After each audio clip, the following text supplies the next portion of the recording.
Yeah, a lot of skill in there as well, isn't there? And looking at the Dunfermline lineup, there we are, Andy Rhodes in goal. Raymond Sharp, who I've always felt is a very, very promising young full-back, Jim. And Istvan Kozma, of course. We just hope that on this big occasion, the big pitch, that he really turns it on. Yes, I think Kozma will play as a striker. When I say Kozma, he's signed as a midfielder. But he's had one or two problems in that area. He's playing up front, his touch is excellent. Great skills, great passer ball.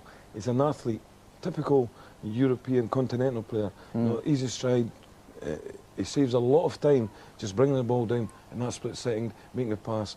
Raymond Sharp, excellent. He'll run the big wide spaces. Will suit him to a T today. I'm a bit surprised that Ian McCall's only on the bench with young Eddie Cunnington. I kind of thought McCall might have started. No, I'm not surprised. Chris Sinclair, his father played in the 60s for Dunfermline. Chris Sinclair, excellent. I went out to see him. He was actually playing at East Stirling's ground. They were playing in the cup final. He was playing against a team called Gerdach. And I was speaking to his dad at the time. His dad said, you know, your usual father, come out and see the boy. I went to see him, and some great touches. He played last week. The crowd will love him. They'll talk about Liverpool interest in him.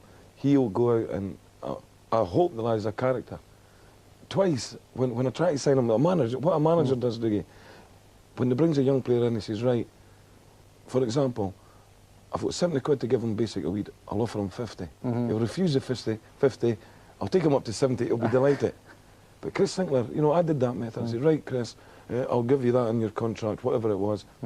He says, no, I'm wanting 24 hours to think about it. He came back, so I says, right, son, I've thought about it today, I'll give you that. He says, no, I'm wanting. And he had come back with his own package. I'm talking about when he's 17. It showed he's got a thinking head. He's a good... The atmosphere, the pressure will not bother him today. He'll handle that. All right, that's interesting. So Jim Leishman saying, look out for Chris Sinclair, number 11 for Dunfermline. We're getting ever closer to kick-off time, and the pre-match entertainment has been entertaining the early arrivals, and all the balloons and the colours of the respective clubs are just about to be released. And this is always a spectacular spectacle as we await the kick-off in the Skull Cup final. There we go, the green and white of Hibernian. That'll get a cheer from the Hibs fans, obviously, as they head off into that rather grey afternoon sky over Glasgow's south side. And the black and white of Dunfermline likewise. And as you can see there, the predictions that it would be a disappointing crowd have been proved to have been wrong, because there don't seem to be too many spaces on the slopes there, and a crowd of hopefully around the 40,000 mark for this first cup final of the season. So let's go over then to Hampden, live coverage of the Skull Cup final, and our commentary team, Billy McNeil, alongside Jock Brown. Thank you, Dougie. Yes, the special cup final tingle is here, all right. There's no question about that. And you can see from that aerial shot the very substantial crowd inside the stadium. And I think that estimate from Dougie of 40,000 looks to be about right. And a huge contingent of Dunfermline supporters. They're gathered to our left there on the west terracing behind that goal. They welcomed Andy Rhodes at the warm-up hugely when he came on. And at the other end, of course, Hibs also bringing a very substantial contingent through. So the banners which normally appear in cup final day, they look at these fans there with the wigs and all the colourful preparations showing there for this match. And it's a new occasion completely for Hibernian after the trials and tribulations of the last couple of seasons. They're here with only one defeat this season behind them, that league match against Rangers, and that apart, they're undefeated and looking to maintain that this afternoon. So the massed pipe bands there in the middle, completing the entertainment pre-match for the supporters, and the tension in the dressing room, no doubt, Billy, will be incredible. Yes, it's at this time, Jock, when all the doubts have got to be eliminated, but this is when the nerves take play. And often the team that's more relaxed, the team that comes out onto the pitch in that much more relaxed, easy-going fashion are the ones that settle quicker, and often the ones who settle more quickly are the team who eventually wins the cup. So these Hibs supporters are coming here for their 6th League Cup final, and the only time they won was in 1972, a 2-1 victory against Celtic. I won't remind Billy McNeil about that one, and on other occasions they have certainly struggled. More recently they lost in 1985 to Aberdeen by 3-0. Gordon Hunter, incidentally, the only survivor who will turn out in this match this afternoon. Dunfermline have been in the final only once before, in 1949, when they lost to their Fife neighbours East Fife by 3-0. They have done better though in the Scottish Cup, winning that in the 60s, in 1961 and 68, and losing in 1965.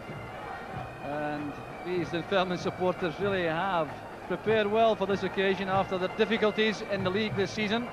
And the big moment approaching. Alec Miller on the left, Jockey Scott on the right. Very good friends off the field, leading out their teams. The skipper's Murdo MacLeod on the left, Nolly McCarthy on the right. And you can see the tension on these players' faces as they emerge from the tunnel, welcomed by the supporters. Well, it really has a genuine cup final feel about it. So Alec Miller could scarcely believe this was possible when he was going through the miseries of last season. So a very relaxed looking figure. 5 League Cup finals he played in for Rangers and came on, or played in 4 of them, the winner on every occasion. So these Hibs supporters with renewed spirits, looking forward to this occasion as the presentation party emerges from the tunnel area. Well, Jockey Scott also a player with plenty of experience. He was a winner here in 1976 with Aberdeen and in 1973 with Dundee when his assistant Gordon Wallace scored the only goal of the match against Celtic. So a very relaxed figure. There's Ewell Craig, the president of the Scottish Football League. John Mackenzie from the sponsors, the managing director of Alloa Brewery Co. coming behind. Istvan Kozma there, being reminded to shake hands with the league president. Sandy Rhodes, the last Dunfermline player in the line. So the moments which the Hibs players and the Dunfermline players, I'm sure, will not be enjoying too much. The Hibs players still waiting to greet this party. There's the 3-man set of officials. Brian McGinley in the middle with Ian Elmsley from Aberdeen on the left and Kenny Clark from Paisley on the right. So the presentations continue with the chairman of Dunfermline also there, Mel Rennie, and the chairman of Hibs, Douglas Crome, is also coming on the line. So John Burridge has been involved in cup finals in England before, but this is his first experience of a Scottish occasion. Little Mickey Weir there in the middle, Keith Wright, Tommy McIntyre, Gareth Evans there. Coming there to Brian Hamilton, who played in the Scottish Cup final for St Mirren in 1987. There's Keith Wright. Tommy McIntyre, who travelled with Scotland to Romania a couple of weeks ago as a backup player.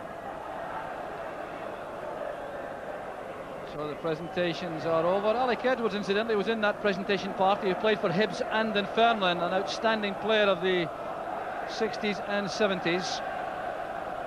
Well, the sea of green and white presented by these Hibs supporters. So the pipe band still in the middle. It really is a magnificent setting still, and the Dunfermline supporters showing their enthusiasm also for the occasion. They look to be outnumbered somewhat by the Hibs fans through from Edinburgh, but we'll no doubt be able to tell a little bit better when the game starts, the amount of noise which comes from each end. So it looks as though the kickoff may be just a fraction late. The teams now being allowed to break to their respective ends. They're going to greet their supporters. So the Hibs team breaking to the right, and there's the lineup. It's the strongest Hibs side, but apart perhaps from the absence of young Mark McGraw, who wasn't fit enough to be considered this afternoon. He's been alternating with Gareth Evans in the number 10 jersey. But apart from that, it's the familiar 4-4-2 lineup, which has served Hibs so well this season, with Neil Orr and Dave Beaumont, the recent signing from Luton Town, on the bench. So the Dunfermline side also had to be carefully chosen by manager Jockey Scott, and he's come up with that final decision. He's left Ian McCall on the bench with Eddie Cunnington. Billy Davis, who missed out with a stomach upset last week against Aberdeen, is back wearing number 10. The experience there of Craig Robertson wearing 6 in the middle of the field, and youngster Scott Leach at 9 and Chris Sinclair wearing number 11. So big occasions for these young men. So undoubtedly one of the key men will be Keith Wright. Started his career at Raith Rovers and then came via Dundee to Hibs. He scored 4 goals in the League Cup. He needs 2 more to overtake Mo Johnston for the special prize, the top goal scorer in the tournament.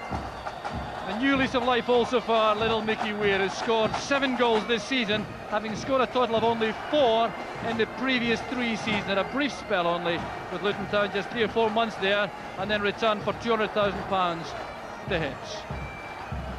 And undoubtedly the major character in the Dunfermline side is Andy Rhodes, the goalkeeper, who performed heroics in the penalty shootouts which saw Dunfermline through to this stage. Voted the best goalkeeper in Britain by a football magazine, just ahead of Chris Woods and David Seaman.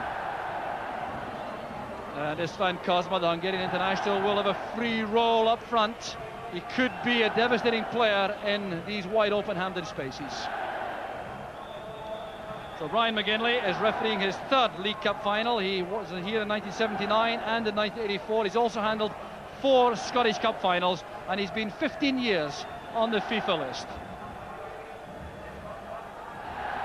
So all the pre-match formalities have been taken care of, and the players waiting for the moment when the whistle goes and they can get down to the serious business of the day. There's Istvan Kozma with young Scott Leach, who will start the match for Dunfermline.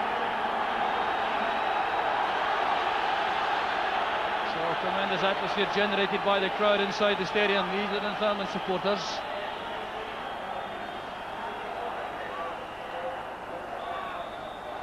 So the 46th League Cup final is underway. And there's a first touch here for John Burridge.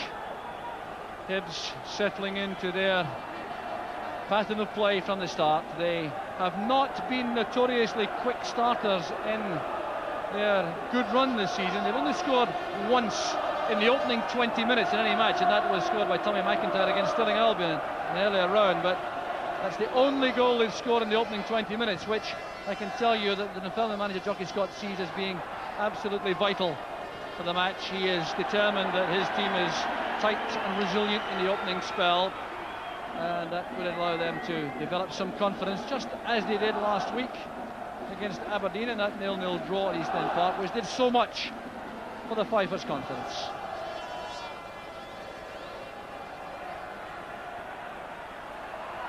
So here's Pat McGinley, and it's played through the middle where only Norrie McCarthy is there for Dunfermline. So 2 up front for Hibs, Gareth Evans and Keith Wright. 4 in the middle, Weir, Hamilton, McGinley and McLeod. There's Norrie McCarthy, the Dunfermline skipper, playing beside Davy Moyes in central defence. Mitchell's header, there's Brian Hamilton. There's a chance here for Leach, trying the early shot to test John Burridge. Well, a fine effort there from Leach, showing a lot of composure this early in the match when he had that shooting chance. An interesting opening drop, because Dunfermline look as though they're keen to make a game of it.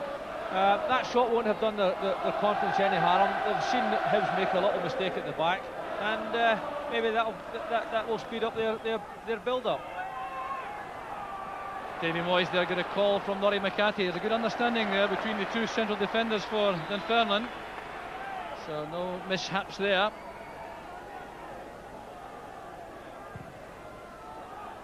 So for the moment, Scott Leach is on his own through the middle for Dunfermline. Istvan Kozma is shoring up the 4-man midfield, making it 5 at this stage in the match. And that perhaps reflects Dunfermline's determination to make certain they give nothing away in the early stages. So Ray Sharp will take this throw, helped on by Kozma. Gordon Hunter, the marker there on Scott Leach. Bit of a barge there by Leach on Hunter, giving the free kick to Hibs. So it'll be taken by Willie Miller.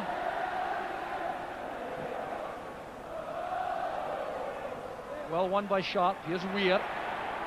Brian Hamilton made a good run.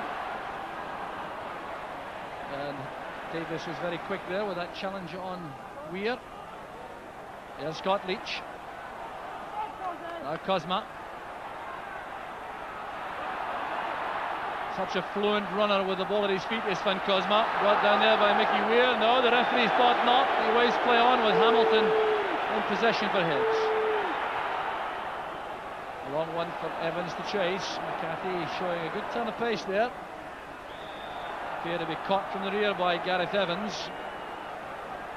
There's Evans, who began his career at Coventry City, made his big team debut against Manchester United at Old Trafford, then moved on to Rotherham and then to Hibs.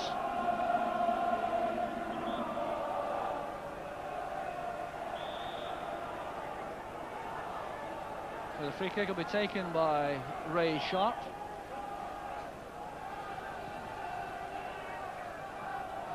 Cosma did well again with a little head flick on. Hunter going in behind Leach. Well, it's a very busy, packed midfield area at this stage of the match, Billy.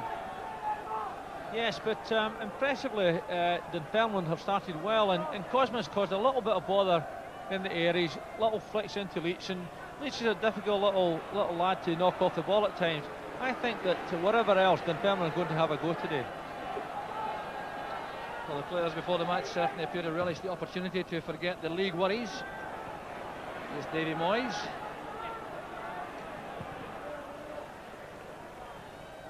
Mother McLeod judging that well to give Hibs the throw.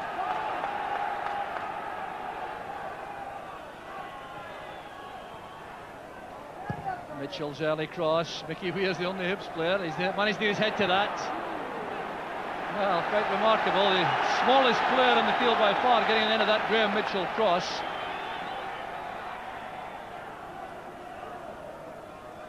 So there's Willie Miller. Will take the throw. Weir has been left in space. Fighting away from Chris Sinclair. Good determined tackling by the Dunfermline youngster. His father, Jackie Sinclair, played here in 1965 for Dunfermline in the Scottish Cup final against Celtic.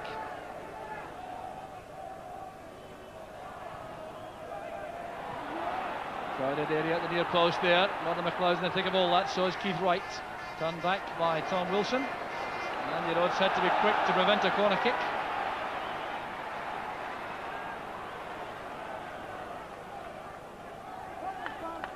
So Keith Wright there showing a little bit of movement inside the penalty area for Hibs for about the first time in the match.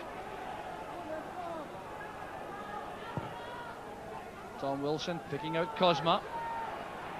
Good play by Leach. He's very skillful on his left side in particular. The gap opening up ahead of him. Colin McIntyre did well there on the ground to retrieve the situation. Now Mother McLeod. Evans, Hamilton. Now Mitchell. Resisting the challenge from McWilliams.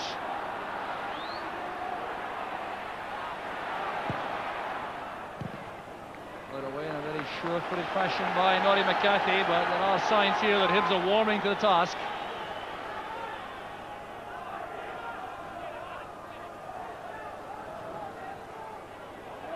Evans turning well. That's a good effort.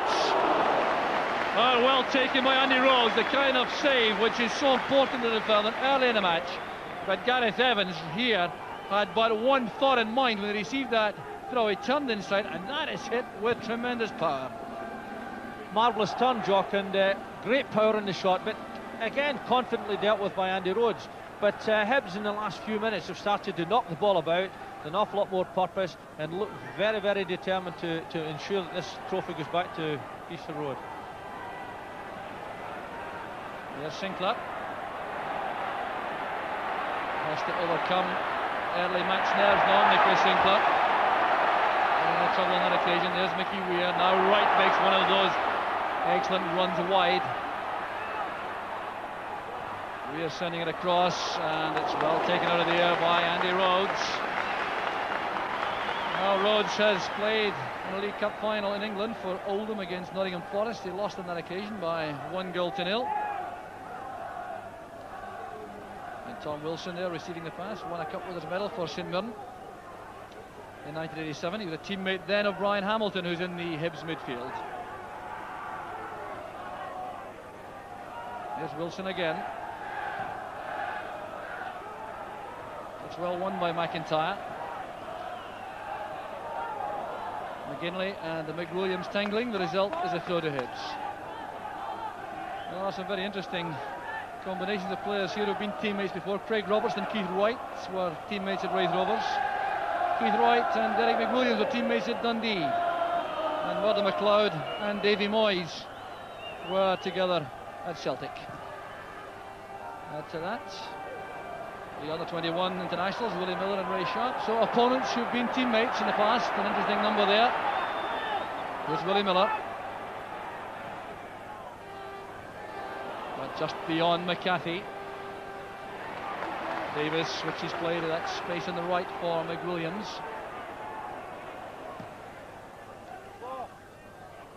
This is Cosma. Playing it into space for Leach.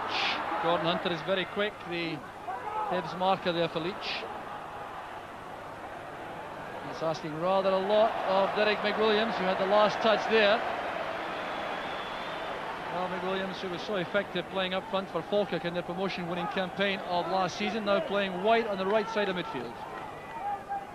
It's both sides, Jock, and that's in fact have adapted a 4-4-2 system. Interestingly enough, Murdo MacLeod is pushed further forward than I saw him in the semi-final, almost as if he's determined to get in at the back post. I would think that Hibs shortly will start to play balls into Mickey Weir's feet to see if he can take it to the Dunfermline defence and put them under that little bit of pressure. Miller picking out Evans. Moyes challenging fiercely. It's back with Miller. There's McCarthy. Cosma put under pressure instantly. It's well won in midfield by Hibs. Here's Weir. Now Murdo MacLeod looking for a shooting chance. That was deflected off McCarthy.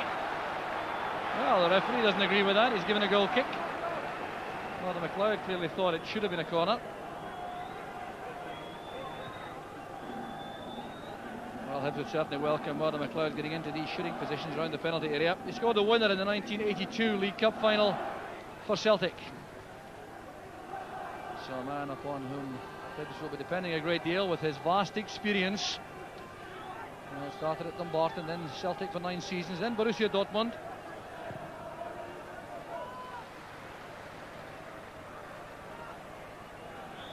Clumsy challenge there by McIntyre on Leach. It's a free kick to hit to Dunfermline. Well, it's already abundantly clear that this is going to be a very difficult final for either side to win. Any thoughts that Dunfermline were here to make up the numbers and simply enjoy the occasion certainly can be completely dispelled at this stage. Here's Billy Davis with the free kick, looking for Davy Moyes in the box. MacLeod's clearance, and Hibs showing due respect there, pulling everyone back to face the ball at that free kick. Sharp playing it forward. There's Murdo MacLeod, now Hamilton. Brian Hamilton and Pat McGinley are the engine room of the Hibs midfield. That's a fine pass. Here's Evans again. Breaks back there for Weir. Hamilton. Evans is still out there on the right. This is a good position for Hibs. Header from Mickey Weir! And the best goal attempt of the match so far. A header from little Mickey Weir. And Dunfermline breathe easily again, but this was very close indeed. Gareth Evans stayed out there on the right, letting this in. No one appeared to pick up Mickey Weir's run. That's a very powerful header into the side netting. It was a move typical of Hibs. They've started to get their passes, they've started to put them together. Mickey Weir's wandering just a little bit. He's not holding that wide position. There he is in the middle to knock that one just inches past. That is the nearest we've had to goal yet, Joe. Well, Mickey Weir's confidence in front of goal, quite remarkable in view of the lean time he's had in recent seasons for Hibs in that department. Here's Keith Wright, supported instantly by Murdo MacLeod behind. There's Mitchell, headed away by Moyes. Miller was put under pressure there all the time by Istvan Kuzma.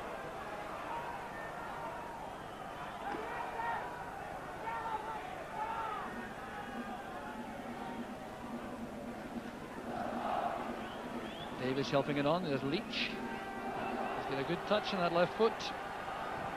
Played forward by Miller. There's McCarthy. It's straight to McGinley. A little bit untidy for the moment in midfield.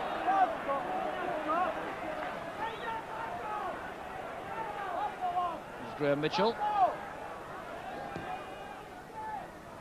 Intercepted by Robertson. And back it goes to Tom Wilson. We're certainly at the sparring stage in the match, but these sides have been set up, particularly Dunfermline, with safety in mind early on.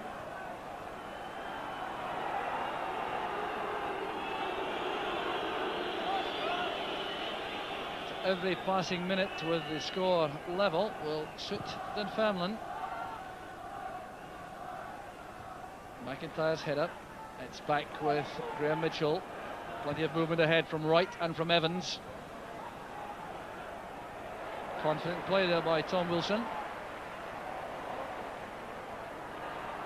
Well-timed tackle that by Miller. Chris Sinclair controlling the ball well in his chest, but Miller was very swiftly in with that tackle. Sinclair inside. Here's Leach screening the ball well from Hunter. Here's Davis. And now Tom Wilson. Well, I did mention that Hibs' end of the pitch was very crowded indeed. The supporters are packed in there behind John Burridge, and I can tell you that the news we have from outside is that there are 2,000 or 3,000 Hibs fans still trying to get in. No doubt Alec Miller will want to know where they all go on a Saturday afternoon, but certainly supporting the team well this afternoon. So quarter of an hour gone, and still no scoring in the Skol Cup final. Patient play from Dunfermline, the eventual pass from Tom Wilson, asking too much of Scott Leach.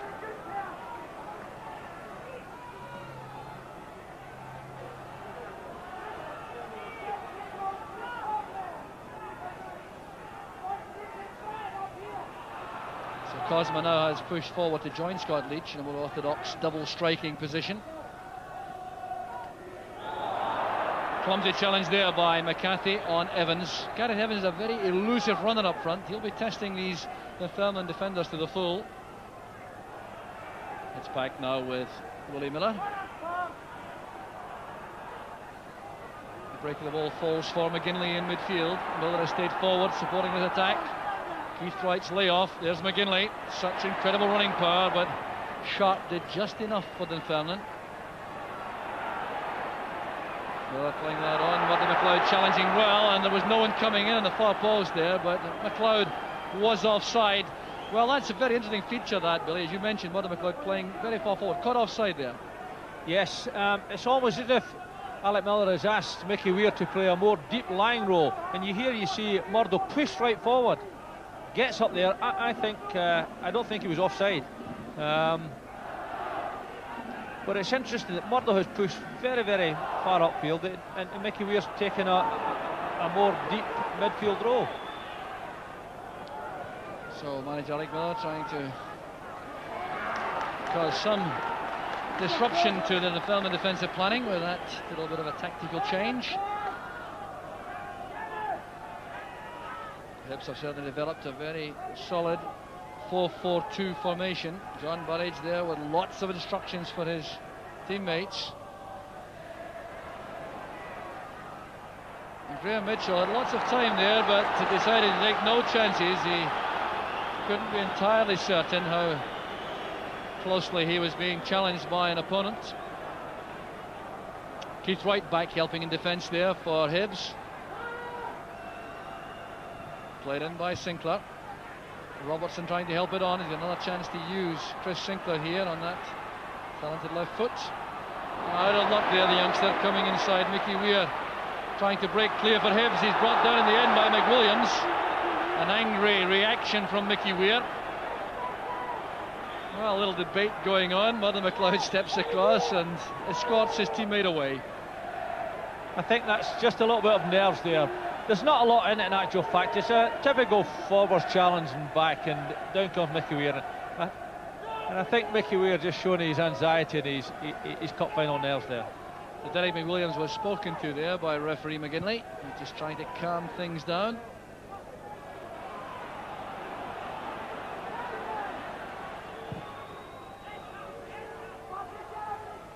Head flick on, came from Evans. Moyes was quick enough to cut off Keith Wright. £42,500 from Shrewsbury Town, Moyes cost.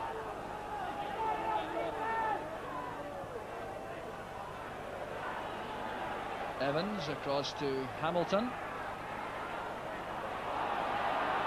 Again, a patient build-up from Hibbs. Here's Weir. Evans with a return pass. McGinley was challenged well by Leach, and a little bit of leaning there by Murdo MacLeod on Derek McWilliams, trying to gain an advantage and win possession. Free kick it is to Dunfermline. Murdo MacLeod getting some instructions from Alec Miller on the bench. There's Moyes with the free kick. Well won by McIntyre.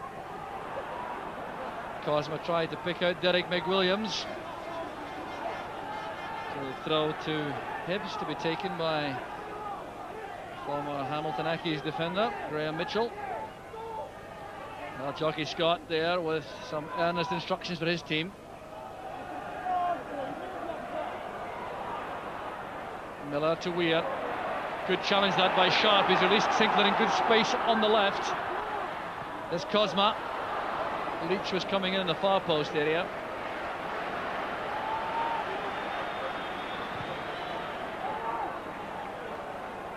So no scoring as yet in the Skol Cup final. 20 minutes gone. McCarthy's header. McGinley rather underneath that. This Hamilton. Rather hopeful ball that from McIntyre, giving possession to Dunfermline. Sinclair looking for that run from Billy Davis. Couldn't take the ball as he was going forward. So Brian Hamilton won that Scottish Cup medal in 1987, and he's still a very young man, only 24 years old at this stage.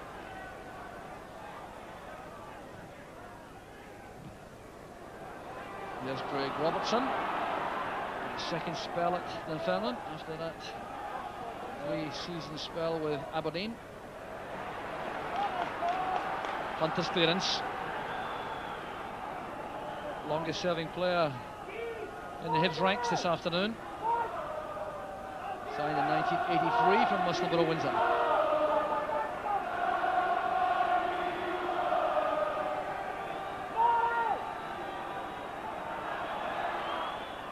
Leach offered the movement which Sharp was asking for.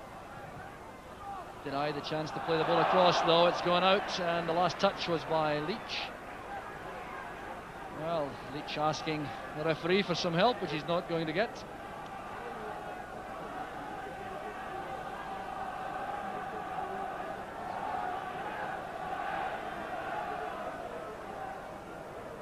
Evans playing it back. There's Miller. Moyes returning it. Commanding header there at the back from Gordon Hunter. The game for the moment still a bit ragged and tense in the middle of the field. No one getting a chance to put his foot in the ball and start spraying passes around.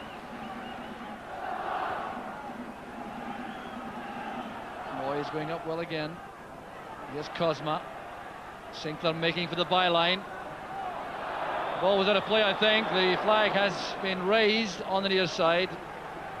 But Sinclair has shown a very good touch on his left foot.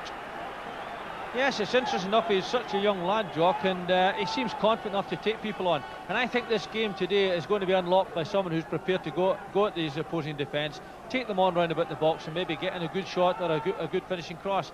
Interesting enough, I think Alec Miller's trying to push Mickey Weir away into a much wider position. He's coming infield a little bit, and he's just getting mixed up in that midfield battle for the moment. Leach for the header. Cosma got a touch, but the cover is there for Hibbs. Header from Wilson. Here's Craig Robertson, put under pressure immediately by Pat McGinley. Well, opposing sides now recognise that when they're playing against Hibbs, they'll have A lot of pressure applied by Hamilton and McGinley in the centre of midfield. Two young players with tremendous engines. They can win all day. Good layoff that from Leach, but Hamilton again showing his energy, getting back to cut off Cosma.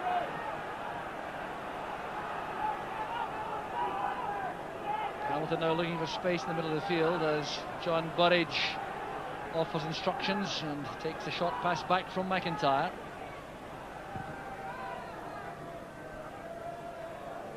Good header there from Moyes once again. Now Mitchell. Keith Wright operating right through the middle for the moment for Hibs. Frequently operates wide in the left up front, but he's staying in the centre. Coming for this one though. Followed across by McCarthy. That's good play by Wilson. Willing to pull the ball down in his instep in a cup final. Experienced player now, 30 years old. Cost £71,000 when he joined the club from St Mirren in 1989.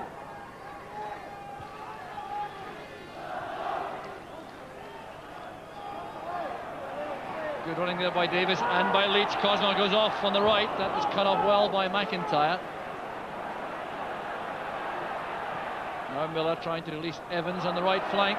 Good running again by the Hibs striker.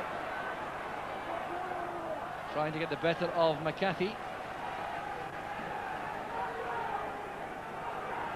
So a throw for Hibs to exploit right at the corner flag. And the referee's given a free kick against Gareth Evans, it appears, for lowering his head too much.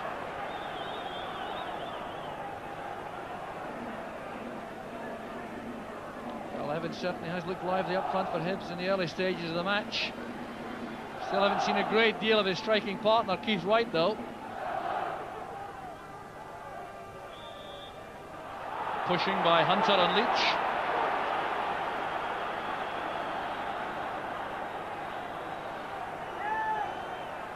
Well, at this stage, Billy, I reckon that Jockey Scott and the film manager might not be at all displeased with the way things have gone.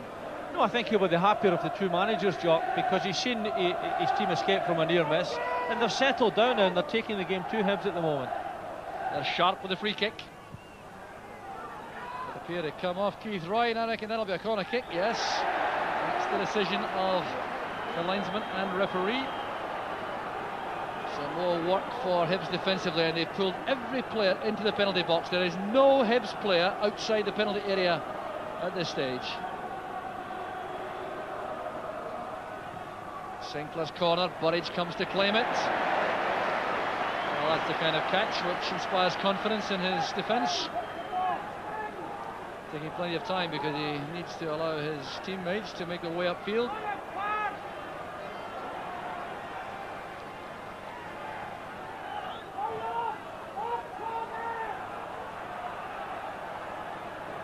Well, I think this may finish up with John Burridge again.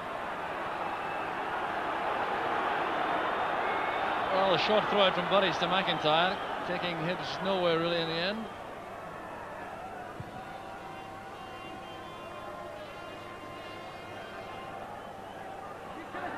Again, later Hamilton. He spotted Mitchell in space on the near side. Here's McIntyre and McGinley.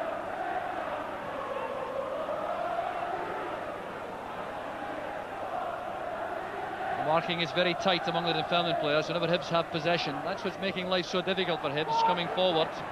This is better though. Space here if McLeod can keep this in play. That's a good turn of pace by the 33-year-old Mother McLeod. Well, he was hoping for a corner, but that really was a forlorn hope. A clear goal kick there. Well, some life in these 33-year-old legs, all right. Still a very good player, Jock, and he's got the ability to score from outside the box. But interestingly enough, I think at the minute we'd like to see Hibs, or Hibs would like to see Mickey Weir exert himself just a little bit more. He's just dropped back into a midfield role. He's not putting himself in any position where he can pick up the ball and run it Dunfermline. And at the moment, Dunfermline seem to be able to give just as good as they're taking. And that very good turn by Scott Leach brought up a rash tackle by Tommy McIntyre to give Dunfermline another free kick. McIntyre's had a splendid season in central defence for Hibs. Came from Aberdeen on the last day of 1986, the same day as Graham Mitchell was signed from Hamilton.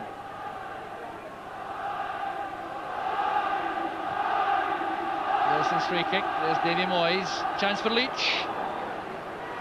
A difficult chance, all right, but by the highest standards, he had a really good opportunity there to test John Burridge. It's a long free kick. This is where David Moyes is important to Dunfermline because he's good in there, he's prepared to attack it. But look at that, a little bit of slack marking there and could easily have been punished. Evans again looking for Keith Wright. Sharp will play it back. One of the amazing things, though, I think, probably for most onlookers, is the fact that Keith Wright so far in the match has been struggling to make an impact. Any reason for that? Well, I think it's all about, although Hibs are prepared to pass the ball, I also think that Mickey Weir has got to push himself right out onto that touchline where he'll either attract the left-back, Jock, allow passes in behind him, into Keith Wright, or he'll get passes into his feet and have a go at the full-back. But at the moment, Dunfermline have worked very, very hard, and Norrie McCarthy and David Moyes have handled Keith Wright very well.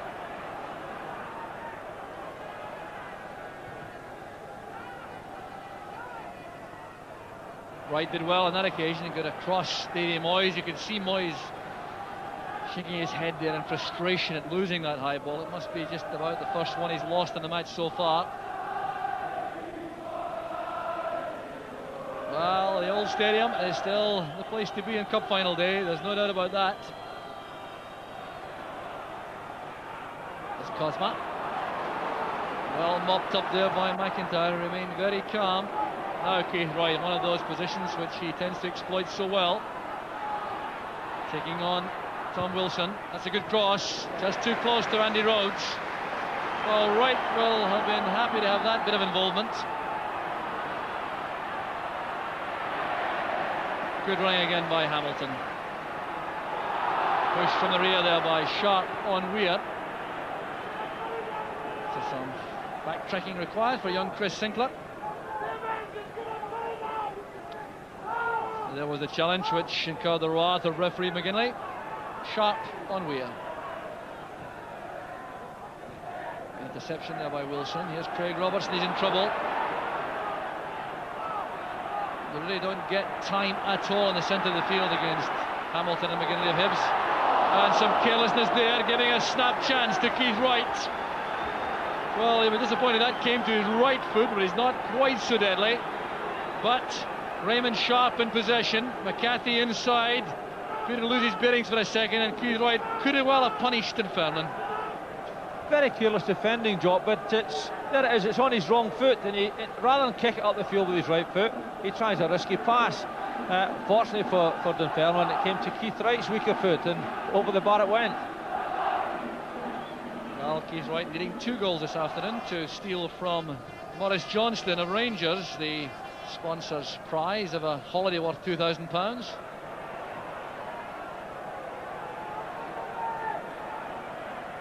Carelessness again from Sharp, picked up there by Evans. Hunter playing a long ball through the middle, and the news we have from just outside the stadium is that the crowd of Hibs fans who can't get in has grown. The estimate now is about 4,000.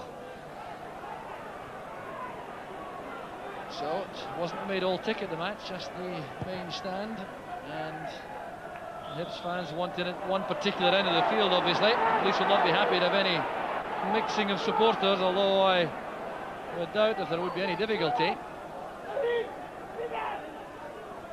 So Dunfermline have a free kick. Keith Wright retreats for Hibs. There's Derek McWilliams. Interception by McGinley. Return by McCarthy. A careless one back from Sharp. Andy Rhodes caught there by Keith Wright. The goalkeeper's in trouble. Took a hefty knock there from Keith Wright, and referee McGinley very sensibly holds the play up instantly with the goalkeeper on the ground, and this could be tragic for Dunfermline. Here's Wright going in there. Rhodes got there first, and Wright came careering through on top of the goalkeeper. That looked as though it may well have been a very sore one indeed.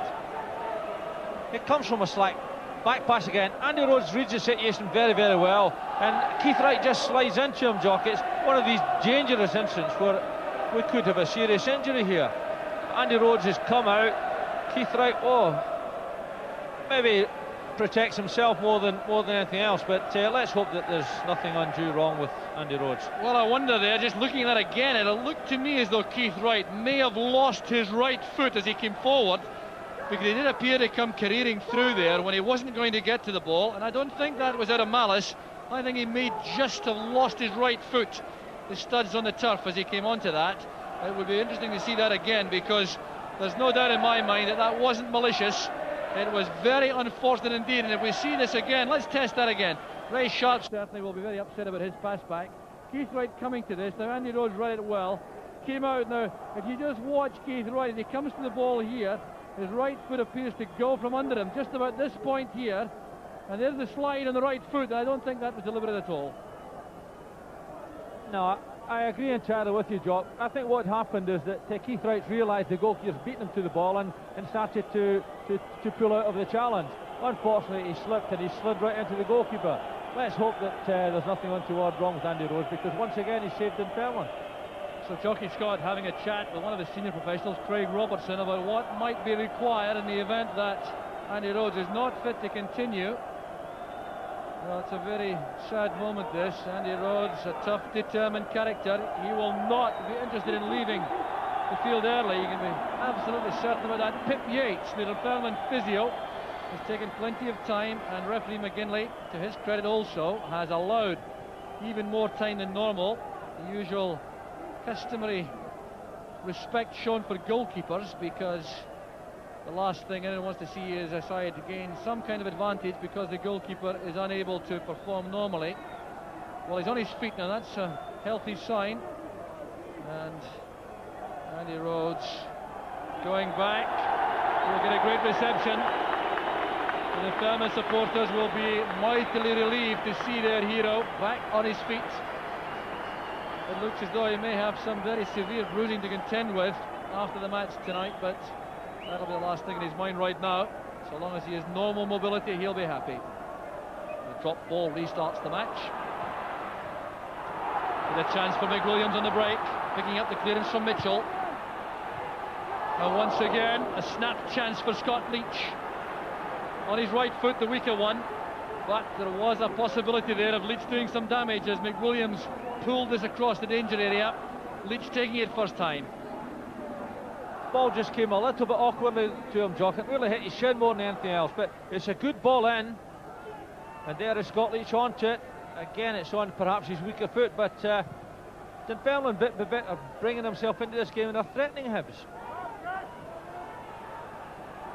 So back it goes now to McGinley.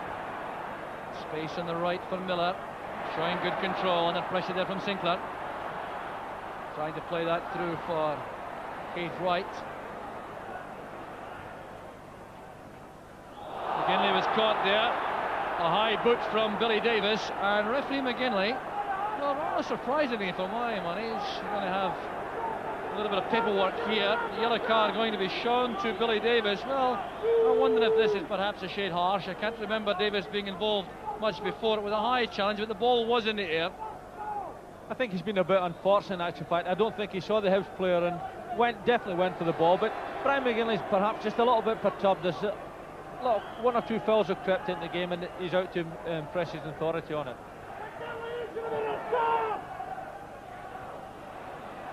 Robertson's headed out. Here's Graham Mitchell. Clearance by Craig Robertson.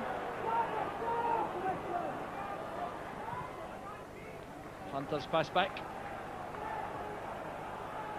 Well, Gordon Hunter will certainly have very bad memories of a 3-0 defeat against Aberdeen in the 85 final. Chance now to change all that around if he can be part of a winning Hibs side this afternoon. Well, that kind of determination will help. Mother McLeod to Keith Wright.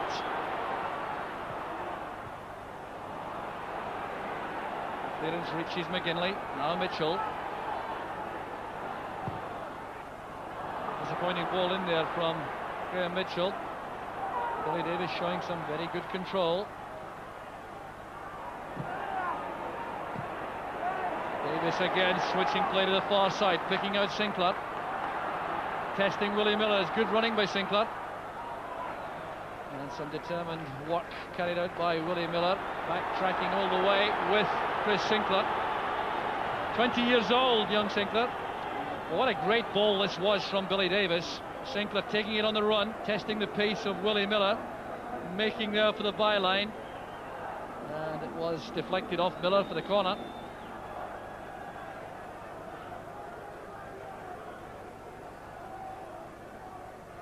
Played in by Cosma this time, won by Wright at the near post. And Sinclair again.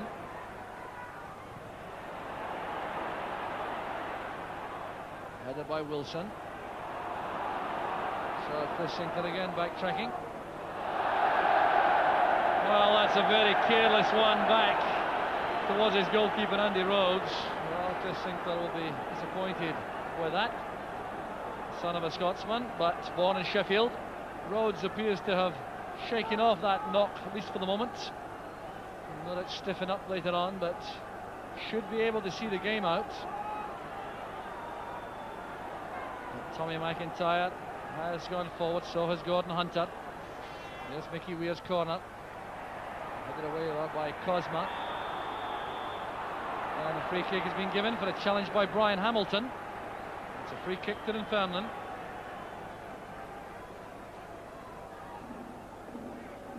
It's interesting, Joe. Both teams are bringing everyone back there, and when that ball is knocked out, there's no one up there to collect it.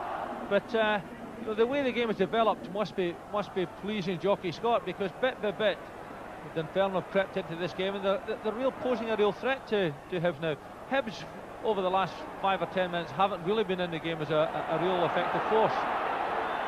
Well, here's Andy Rhodes going for a little sortie upfield. They'll have to get back quickly. Here's Mickey Weir, who caused the damage to Rangers in the semi-final when Andy Gorham was caught out of his goal. Rhodes is back now. Led in by Miller. It's found its way there to Evans. A fine tackle by McWilliams. There's such an important intrusion there defensively by Derek McWilliams. He certainly saved the day there for Dunfermline. The ball whipped across here by Willie Miller. You'll see that it falls here for Evans. Look how quickly there McWilliams made the challenge. Marvellous saving challenge, wasn't it? Here's Weir operating further inside now. Miller going out there on the overlap. Another cross looking for Keith Wright. There's McGinley. Well, you see how hard he was working there to keep that down. It would have been very easy to balloon that over the crossbar, but in the attempt to keep it down, he's pulled it wide of the target. It's a good ball into the middle, good clearing header, but there's Pat McGinley on the edge of the box, didn't quite get hold of it, and then it goes past the post. But this has been a good concerted spell of pressure by Hibs. They've been using Willie Miller well on that right flank to come up on the outside of Mickey Weir.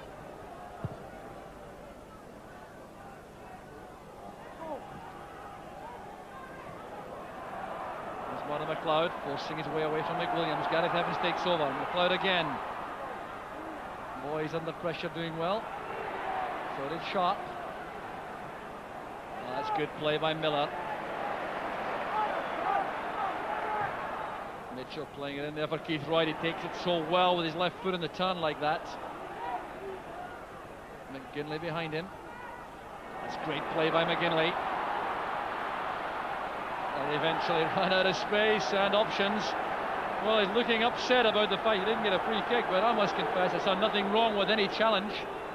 No, he's unfortunate here. He tries to send the defender the wrong way. He tries to get inside there, loses the ball and then goes down. The referee was exactly right. Started with Blackpool. Pat McGinley came back 4 years ago to Easter Road. Took a couple of seasons to break his way into the first team.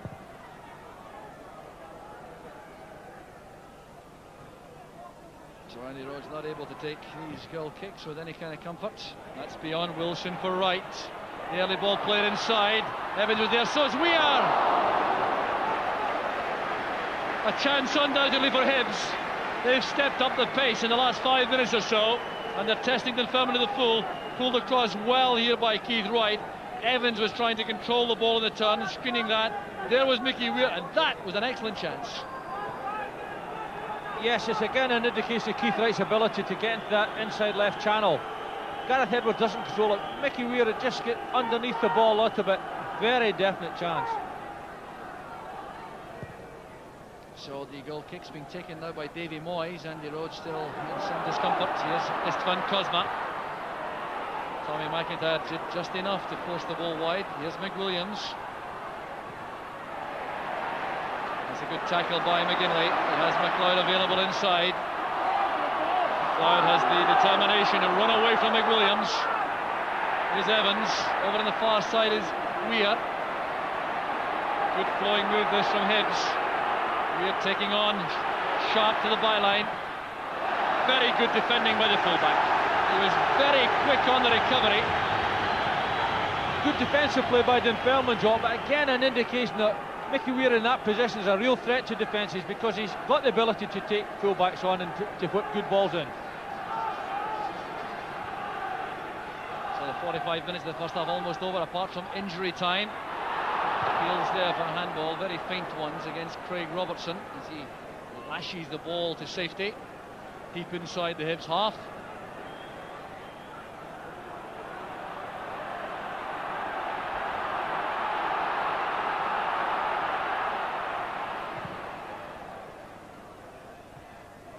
Headed on by Robertson. Here's McIntyre.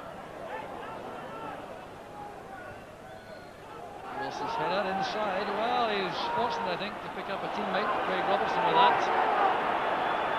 Robertson apologising there to Scott Leach. The seconds ticking away to the end of the 45 minutes. But remember, there was a stoppage of almost 3 minutes for treatment to Andy Rhodes in the first half. So referee McGinley will undoubtedly allow plenty of time at the end of this first half.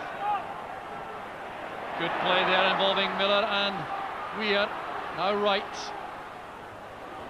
Fine defending once again by Derek McWilliams. Well, he really has operated extremely well in the defensive sense in that right midfield role.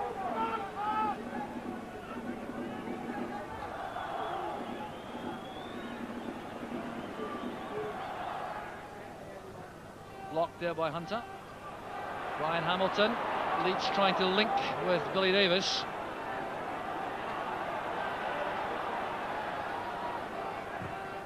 Mitchell playing the long ball forward. McCarthy was in the way. Time here for Dunfermline. It fell between both Leach and McWilliams. There's Mitchell.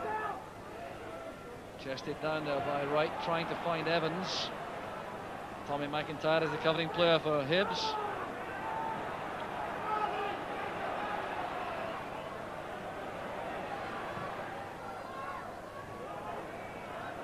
Evans trying to find Murdo McLeod on the left. He'll put Wilson under pressure. Well, McLeod certainly forced Wilson to play the ball. Could have induced an error. So Rhodes still preferring to throw the ball.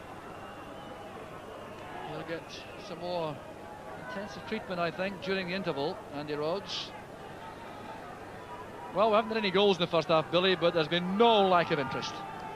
No, it's been an exciting game in many ways, Jock. With, as far as I'm concerned, this man playing a big part for Dunfermline because he came out, read the situation. It could have caused him all sorts of problems. Let's hope he's not in too much difficulty.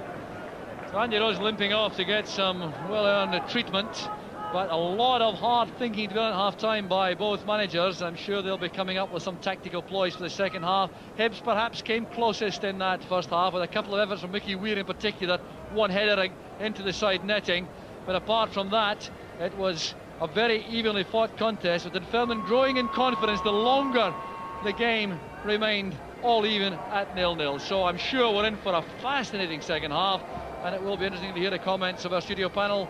Well, with Dougie Donnelly.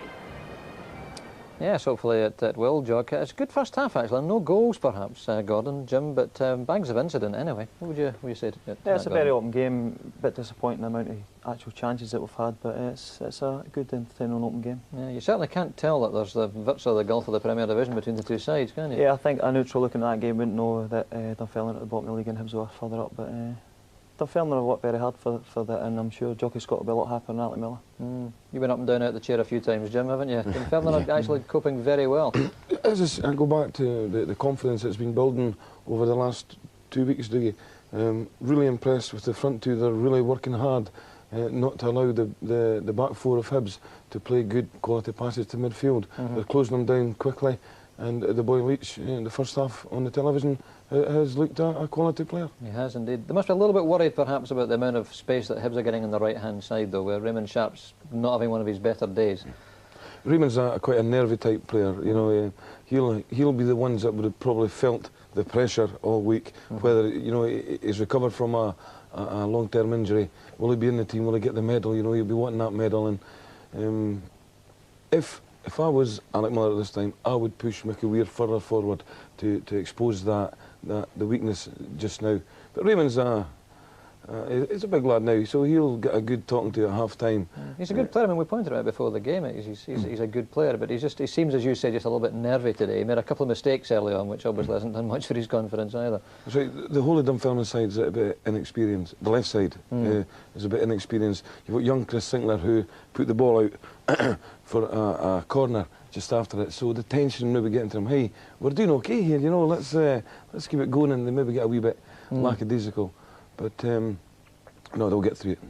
I'm quite pleased with the performance of Dunfermline. I think myself, if I was well, being a neutral, I'd be more happy with the Dunfermline side than the Hibs side at this present time. Yeah. Hibs, though, threatening definitely down that right-hand side. Mickey Weir's whipping in good crosses. Willie Miller's getting a lot of the ball too, isn't he? Yeah, I think, as Jim says, that young boy Sharp had a dodgy 5 or 10 minutes there that Hibs capitalised on, and I'm very impressed with the boy Miller. He's getting forward well and he's getting good crosses in, which are causing Dunfermline problems, and I think that's where they're going to get their goal if they get one. And Murdo MacLeod looks to be a very important player too. Yeah, Murdo's just playing away there, his usual self, and he's getting all the boys going, and he's had a good first half. Yeah, he's getting forward as well. Let's take a look back then at some of the incidents in that first half. Scott Leach, as Jim said, the young Dunfermline striker, looked very confident indeed. In fact, early on, he got in a snapshot, looked up and then virtually tried to chip the keeper, which is an indication of just how good he was feeling about playing in his first Hampden final. I think the boy was obviously unlucky there. He saw the goal out off his line there, and he showed a lot of skill and vision just trying to chip over him. But as Jim says, I've been very impressed with the young boy in the first half. He's done very well. That's right. Just before he struck the ball, he had the confidence to take a look as well, did he? That's right. This is a Gareth Evans shot, which brought out a very good save from Andy Rhodes. Yeah, that was a great effort. Andy Rhodes made it look that easy, but a great turn by Evans and a great hit, really. Gareth Evans is very quick. He gets himself into a lot of good goal scoring positions. If he just had a little more, in my opinion, a little more composure in the box, he would end up scoring 10, 15 goals a season. This is the Mickey Weir header, I think, coming up now, and a little bit unlucky perhaps that came off the side netting. Yeah, I think that was the closest thing in the first half. I think defenders tend to leave Mickey alone, thinking that he's that way, he won't get a header, but as you've seen here, he's stolen there and no demarked on, and he was very unlucky. Another good ball for the wide there. Yeah, that's right. It was a bit like Spot the Ball, Dougie, with the haircut that Mickey Weir's got, you know. We weren't sure what way the head would go one way or the ball would go the other. This is Raymond Sharp's very dangerous pass along the box there. I'm sure Jockey Scott has something to say about that. Gave Keith Price a real chance there, didn't he? Fortunately for Dunfermline, it did come to Keith's right foot. If it had been on the other foot, Keith's an excellent finisher, and I'm sure on his other foot at least he would have got on target. The important thing is to get on target, make the goalkeeper make a save, which Keith didn't do there. That's right. Talking of keepers, a nasty injury for Andy Rhodes. It certainly looked to be at the beginning. Happily seems to have recovered, but as Jock said in commentary, I think accidental, Gordon. Yeah, that's right. The young boy Sharp had a short pass back there. Right, had every intention of going for the ball, and as you say, just before it, he slipped. Really no intention of injuring the goalkeeper there at all. He was just very unlucky. Great goalkeeping, Duke. Very brave. Yes, it was, because it's like having an extra sweeper, or having a sweeper. You know, terrible, Raymond Sharp, terrible pass from Raymond. You know, the lad's just got to settle down now, and it's past, it's history. He's got to settle down, but terrible. Andy Rhodes' reflections, brilliant. Yes, this is the Scott Leach snapshot here again at the other end, which I think actually come off his shin, Gordon. I think it was a bit unlucky there. I think it sort of zoomed off the grass there, and I think it come to him a lot quicker than it actually did. This is a great saving tackle here from Derek McWilliams that really saved the jerseys, didn't it? Derek McWilliams done very well getting back there. They've had a couple at the far post, and he's been back there, as you see here, a great tackle. Missed a lot at the start of the season because he was in dispute with Falkirk, but he's worked hard to get into the team, and that was terrific cover.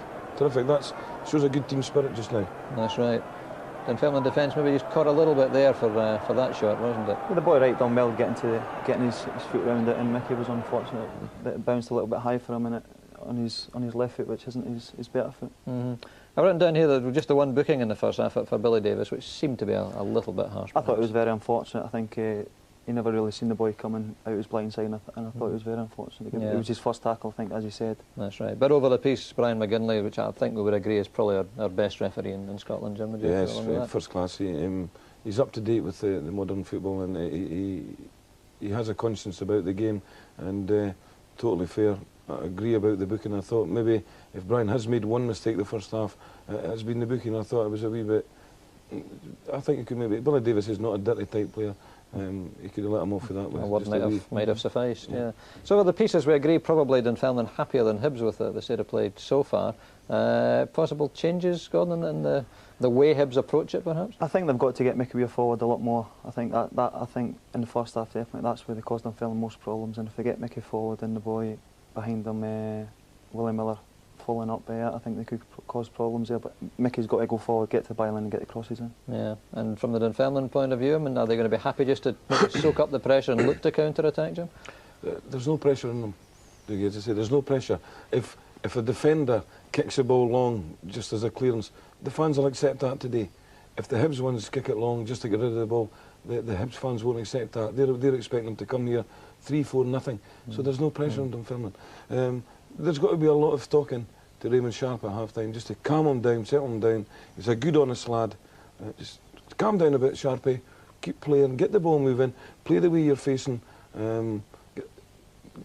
Keep pushing forward, get into the Hibs box, get forward, make the mistakes. The longer it goes, it suits Dunfermline. I think you've got to give the boy due as well. I think a couple of mistakes he did make, I think 5 or 10 minutes before the end of the half, they had a couple of good saving tackles on the byline there, so hopefully his confidence is back and he can get on with things. Yeah. What about Norrie McCarthy and Davy Moyes, though, Gordon, in the centre of Dunfermline defence? They're looking very comfortable at the moment, aren't they? Especially early doors. I think the boy Wright never really got into the game, and I think it's really because they two are very dominant in there, and they've snuffed them out really for most of the game. The boy, his partner up front, Gareth Evans. Gareth Evans has made great runs. I think that's caused them more problems than maybe the boy Wright has. Yeah. Any change in the prediction? You still going for Hibs? Yeah, I think Hibs will. I think, as I say, if they get the ball to Mickey Weir, then I think he'll create something and they should get on the end of one. Yeah. Don't expect you to change your mind, Jim. No, I think the Dunfermline's midfield are closing it. The quality, the service to the strikers isn't coming to the Hibs strikers. The Dunfermline midfield, Craig Robertson's working hard. You know, he's not one of these players where you've seen a lot of them. But they're all working hard to close Hibs down. They're making it very difficult. No, I think the longer it goes, again, quite happy. I'm sitting here quite happy just now. All right, then let's see whether we get some goals in the second half. I rather suspect we will. Let's go back out then to Hampden, to Billy McNeill and, of course, to Jock Brown. Well, you're sure to get some goals, Dougie, that's for certain, because this game must be settled this afternoon. If it means extra time and even penalty kicks, then we're going to have to see the ball hit the net before the day is out. So there's lots of entertainment to come, and I certainly am looking forward hugely to this second half, because I really do believe that Dunfermline have come to make a contest of it. Hibs still look to be a very well organised, confident side, and I think after the half-time pep talks, Billy, we may see some real fireworks. Yes, I think obviously at half-time that Jockey Scotland, the two mans, will be happier. But let's not forget, Jock, that Hibs don't lose goals. They don't lose a lot of goals. They've got a mean defence. Other than that match at Ibrox, they haven't lost very many goals at all.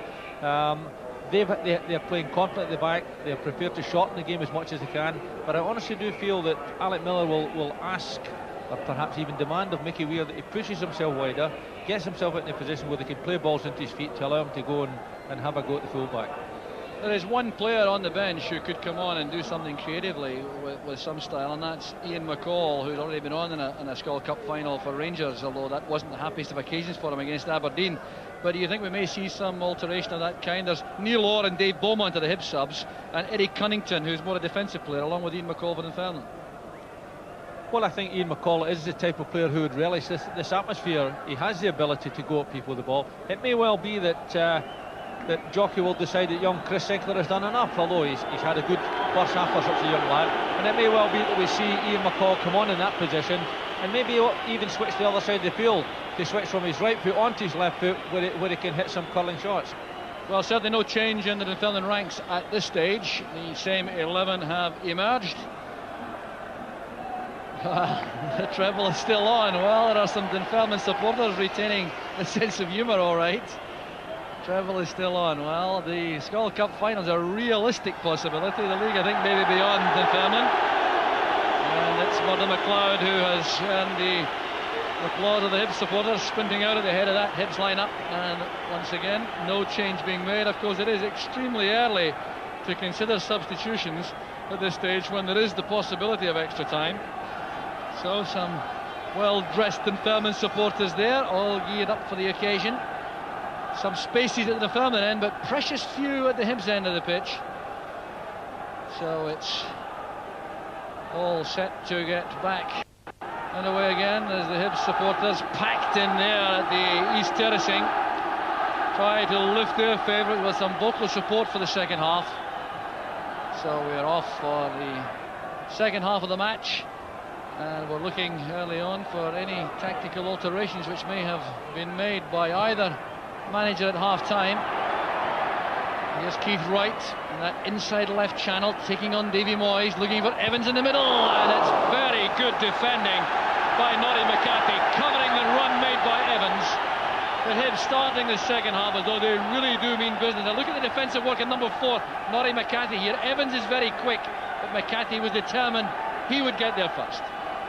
Good piece of defensive work, but equally, Jock, an indication that Keith Wright is going to push into the left channel, get balls on his left foot and sweep them into that goal area. There's Mickey Weir flighting in the corner. Evans on the tongue.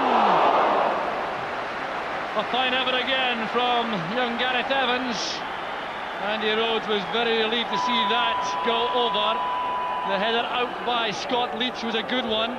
Here was Evans on the turn, taking that on the half volley, rising a shade too quickly.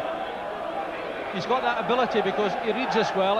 It's played into the short post. As it's headed clear, watch him, he peels off, Jock, has a look at it, swings his right foot at it, it's not all that far away. So a very fast start to the second half made by Hibernian. A timely reminder to Dunfermline that favourite status may be justified. Here's Mitchell, moving ahead from McLeod. Mitchell continuing, his ball is still in play. But determined work again defensively by Derek McWilliams. Back it goes to Andy Rhodes. So good work again from McWilliams, who was once on the Hibs books as a youngster. So Dunfermline now striding forward with their skipper, Norrie McCarthy. Here's Sharp. Sinclair. Sharp with a hopeful ball upfield. Well won by McIntyre. Hamilton into midfield. McLeod drifting in from the left to take possession. Trying to run away there from Craig Robertson. Mickey Weir's on the touchline here. Resisting that tackle from Sinclair. Looking for the return pass from Evans. Sending over a fine ball, and that almost reached the head of Keith Wright. Great wing play again, this time on the right from Hibs, with Mickey Weir causing the problems. Ryan Hamilton. Evans again. Electric turn inside. Escorted wide there by Davy Moyes. The slip results in a throw to Dunfermline. Well, some very good work done early in the second half by Gareth Evans, but with 2 minutes plus of the second half gone, I make it now that Dunfermline have had an amazing spell without a goal. Here was Mickey Weir taking the return pass, going towards the byline, pulling this across. Keith Wright almost reached that on the near post. Here's Weir again, trying to get away from Sharp, brought down in the end. A penalty kick has been given. It's been a terrific start in the second half by Hibs, and now they have the opportunity to gain the reward. And I think looking at this, it could have been a penalty right there. Weir stayed on his feet, and as Sharp went down, he appeared to catch him perhaps with his arm, or did he? Well, I wonder when the infringement was committed. But the penalty given instantly by McGinley, by referee McGinley. I think it was good refereeing, Jock, because it gave Mickey Weir the chance to see if he could finish. But when it was obvious that he was going down, and I think that Graham Sharp definitely pulled him down twice in actual fact. So Andy Rhodes has yet to be beaten from a penalty kick in open play this season. Here's Tommy McIntyre. The record is gone. The Hibs take the lead. Tommy McIntyre, after 4 minutes of the second half, put Hibs in front. And it was a masterly penalty kick under immense pressure. And Andy Rhodes, who undoubtedly is the penalty-saving king, showing McIntyre where to put the penalty. And McIntyre said, "Thank you very much, that will do fine." It's an excellent penalty in these circumstances in a final. Yes, his composure was excellent, Jock, but to be fair, the Hibs start to the second half has been very, very impressive. And Mickey Weir, in actual fact, has played a big influence, because a couple of little sharp 1-2s in and around the edge of the box, flipped a cross in that Keith Wright almost put away, and then was very, very much instrumental in that penalty kick. Well, the kind of wing play which Gordon Jury was asking for at half-time, delivered by Mickey Weir, and the penalty kick stroked home by Tommy McIntyre. And that statistic I was anxious to tell you about, I will now put to you, and that is that it's now just over 8 hours of football since Dunfermline scored. So they really do have a major task. Now make it their last goal. Was scored in the 17th minute of their match against St Mirren on the 28th of September. So 8 hours and now a couple of minutes since they last found the net.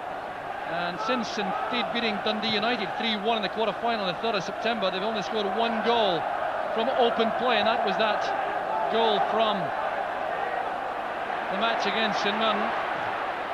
That apart, they had the penalty kick scored by Derek McWilliams against the Airdrie in the semi-final to bring them here.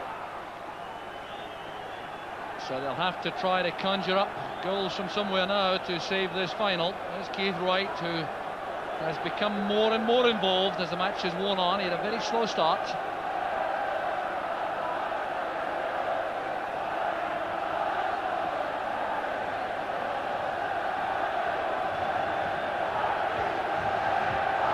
The noise you hear coming from the Hibernian supporters, they're sensing the prospect of a cup final victory which looked to be so unlikely a few short months ago. And indeed, the other important aspect of victory this afternoon is that the winning side will qualify for the UEFA Cup next season, and that's a very big incentive. Alec Miller's on the track below us, shouting anxiously at his players, not entirely happy with things happening up front. Les Mottram from Wilson Town is the fourth official, waving Miller back to the dugout as Cosma tries to break away from Brian Hamilton. The referee will take action against the Hibs player in the form of a little lecture here. Fluent running again from Cosma, the arms are flying, as has become rather too customary in Scottish football. It was Hamilton who was the culprit. There's Sharp with the free kick. Hooked away there by Hamilton.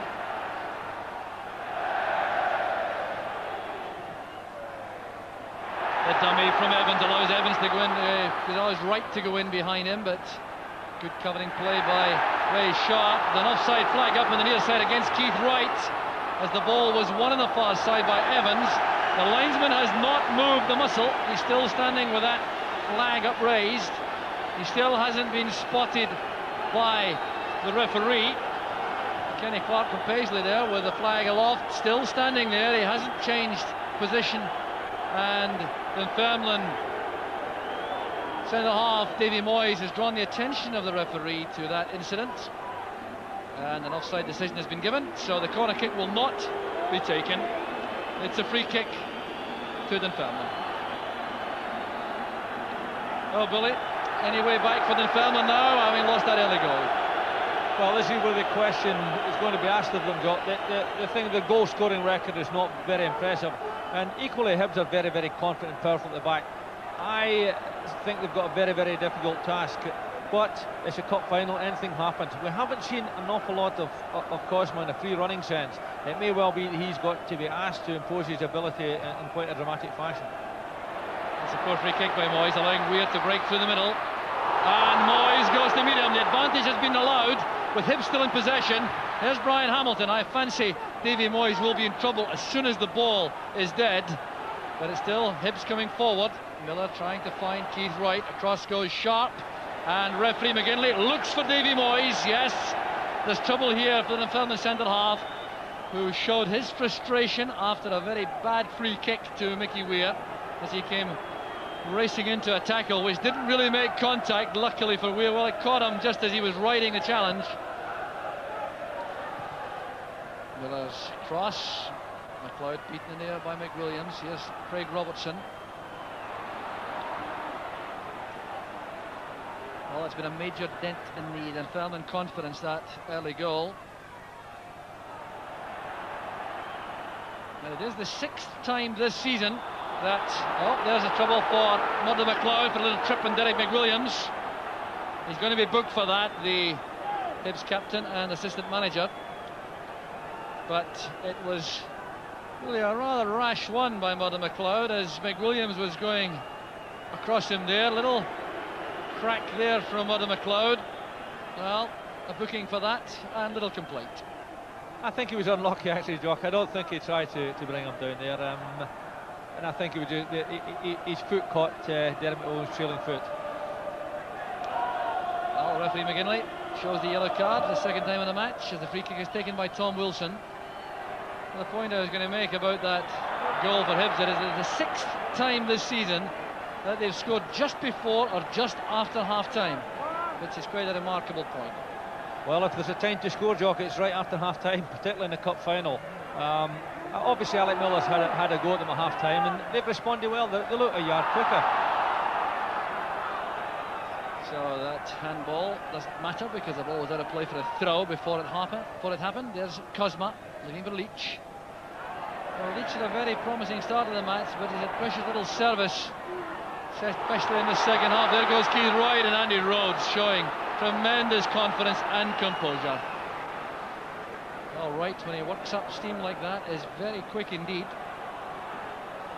Rhodes appears to be moving more freely thanks to the work done at half-time by Philip Yates, the physio.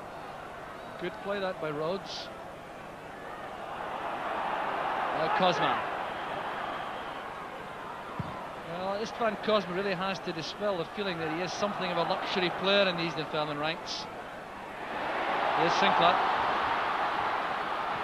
Caught by Hamilton. The referee's allowing on with that. It's Mickey Weir who breaks. Breaking the ball again, falling to a Hibs player. Weir this time. Now Miller. Switching play very well indeed to the far side, but the pass runs away from Pat McGinley. Yes, there does appear to have been an injection of pace by Hibs to the proceedings in the second half. Yes, I think perhaps in the first half they were finding their way just a little bit, and it's an interesting point that most of their goals seem to have come just before that half-time break and just after it, but they've certainly settled into a very, very purposeful looking squad just at this particular time. It's good control from Wright. Very elusive running also, away from Tom Wilson. Playing it in early, McCarthy had to be careful.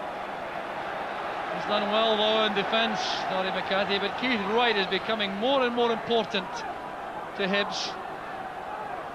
McCarthy has a central role in defence, which he's been performing very well indeed. This is Keith Wright. He's won a corner kick-off, Norrie McCarthy. Another tribute to both sets of supporters is confirmation of the crowd this afternoon. It's officially returned at 40,377. So a marvellous crowd without either of the big Glasgow pairing or without Aberdeen and Dundee United or Hearts. To have such a healthy crowd speaks volumes for the Scottish game. Weir couldn't get away from Cosma. A little bit of arm wrestling resulting in the free kick. So there is activity on the Dunfermline bench. They're going to make a change very shortly. Sharp to Sinclair. There's Craig Robertson looking for Leach. The cover provided by Hunter. And McGinley had to be very careful indeed there with Billy Davies snapping at his heels. That's a measure perhaps of the Hibs' confidence. Yes, it's a good tidying up work by Pat McGinley, but both he and Brian Hamilton have actually been very, very settled in that midfield area and have been very, very impressive. Well won by Moyes. There's the header down by McCarthy to Sharp. It comes off Mickey Weir. A change is going to be made now by Dunfermline manager Jockey Scott. Young Chris Sinclair, who certainly has demonstrated a lot of talent, has been deemed to have done enough, and the more experienced figure of Ian McCall comes on. Well, he started his career here at Hampden playing for Queen's Park before going to Dunfermline, then to Rangers, then to Bradford and back to Dunfermline. And Ian McCall has vivid memories of a great opportunity in that Skull Cup final of 1989 when he missed the chance for Rangers. Aberdeen going on to win the match. It's played forward there by Hunter, chested down by Evans. Here's Weir. Now Martin McLeod on the turn, denied the chance for a clear shot at goal though. So Hibernian leading by that Tommy McIntyre penalty kick. 1 hour of the match gone. It was McIntyre's 4th goal of the season. That's a good return for a central defender, only 2 of them from the penalty spot.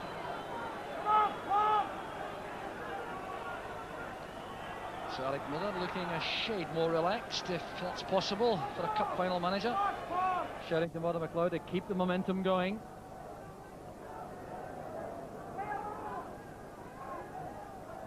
Confident play there again from Willie Miller, but Leach was quick with that snap tackle. Such a promising young player in the Dunfermline ranks, 22 years old, from Shettleston Juniors.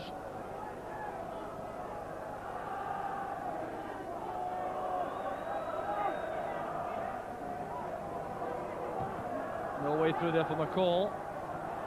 Very high challenge there by Mickey Weir, then the Miller and Leach clash. Getting a little bit tense, this exchange here. Leach and Miller together, and the result of that is a free kick to Heads. A trip from the rear by Moyes on right. Davy Moyes played at Wembley in a cup final, in the Freight Rover Cup final for Bristol City against Mansfield Town, and missed a penalty in a penalty shootout, Mansfield winning the match. So his second major final this is. Played in by Mitchell. Rhodes in trouble. There's Mickey Weir with a shooting chance. Well, such intricate ball control there to try to get the ball into a position to strike it for goal. Applause there from the Hibs fans. It's a good ball into the middle here. And good challenge. It's not the best punch out. Mickey Weir does very, very well. Brings it across. Left foot shot, not all that far away. He's been a real threat to Dunfermline defence in this half. Well, Andy Rhodes here, perhaps showing the effects of the injury. Not quite the usual spring. Ian McCall were very relieved to see that shot from Muir go past in view of the way in which he failed to tidy up.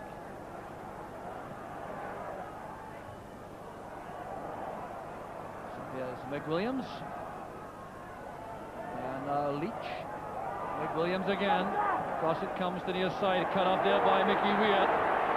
Careless one from McWilliams across the pitch and the path of Weir. The 1-2 there with Wright. It's great play again from Weir. And Rhodes beats the ball to safety. But right now, Dunfermline seem to have no answer to Mickey Weir. He could really turn out to be the overall match winner. And Rhodes coming out there between Wright and McCarthy. It's a serious problem this for the Dunfermline defence. Mickey Weir is right in the mood. Yes, he's torturing Dunfermline at the minute. Lovely again, lovely little sharp 1-2. Good ball into the middle.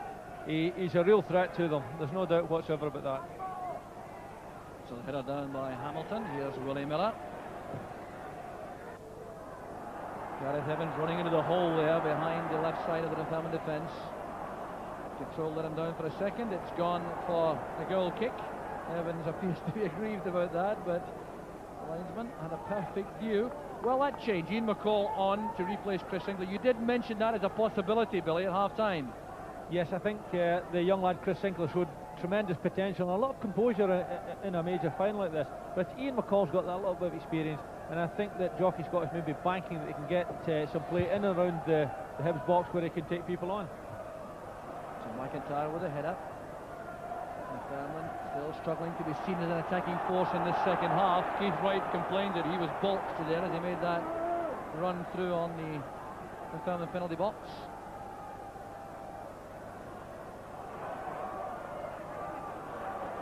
Nick Williams holding off the challenge from McGinley, but forced to go back to Andy Rhodes.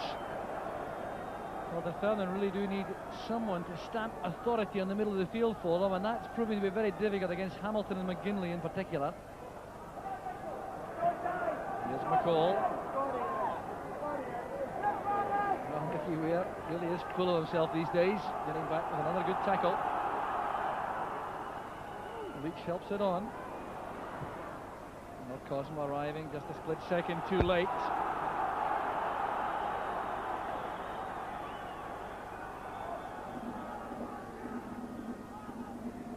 Davis linking with McCall. It's a good turn using Davis as a decoy. Well, that's a foul surely, yes. It's obstruction by Weir. Almost made a hurdle which McCall could have cleared. A great chance this though for Dunfermline, especially with Davy Moyes, the main threat in the penalty box for a high ball from McCall. Cleared across the far side, well won by Keith Wright. The danger not yet cleared up. Nick Williams returns it. McCall trying to get in behind Mickey Weir. One again by Hunter. It's returned by Wilson. Not very attractive stuff this, but it keeps the pressure on the Hibs defence. And in the end, challenge from the rear by Ray Sharp on Gareth Evans gives Hibs the free kick.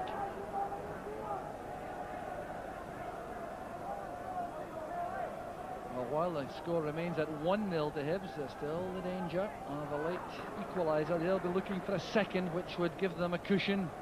That's the end of it would feel would be enough to see them through to win the trophies. 2 trophies, in fact, the League Cup and the Skull Cup at stake. It's back from Hamilton to McGinley. There's Willie Miller. Weir takes over.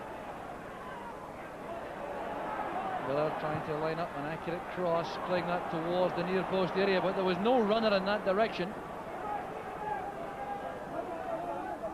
Cosma met there by Gordon Hunter. Still hasn't made the kind of impact, this Van Cosmo, which the Dunfermline supporters would have been hoping for. No, he hasn't really been allowed into the game because the Hibs midfield have been very, very strong indeed. They've both supported their attacks and both been prepared to work back and defend.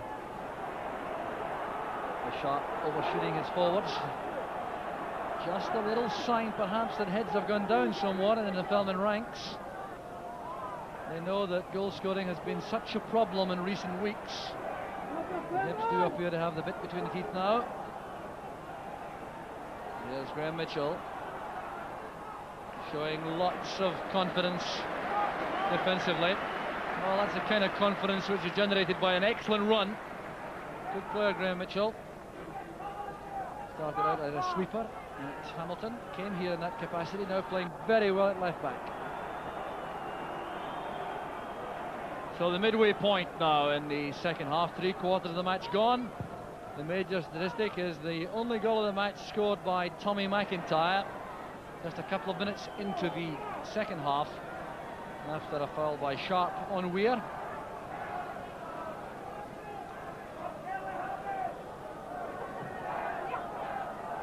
There's Scott Leach. Good ball from Davis. Here's Sharp. Rolls reversed here. Sharp good put under pressure by Weir. McCarthy getting in there to cut the ball off before it could reach Keith Wright. Good composed defending.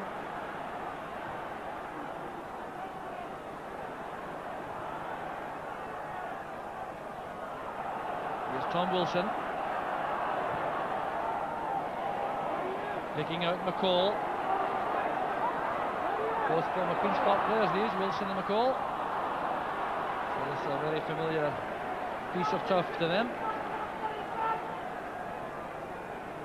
So Hibs at the moment looking excellent value for their 1-goal lead. John Burridge hasn't been troubled in this second half in any significant way. Wilson getting to the pitch of the ball.